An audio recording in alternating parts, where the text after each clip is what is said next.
นี่ยใส่เดือนครับเบิ่งครับโอ้นี่ยังไงทึกปลาดุกงู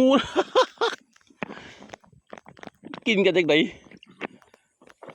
โอ้ยเตือถึงสองเลยครับ เบิกเอาเด้อให้ที่ไหนบ้างดิพีเอ็มอุ้ยยังไม่ตายโอ้ตายตัวพวกไงหนึ่งโอ้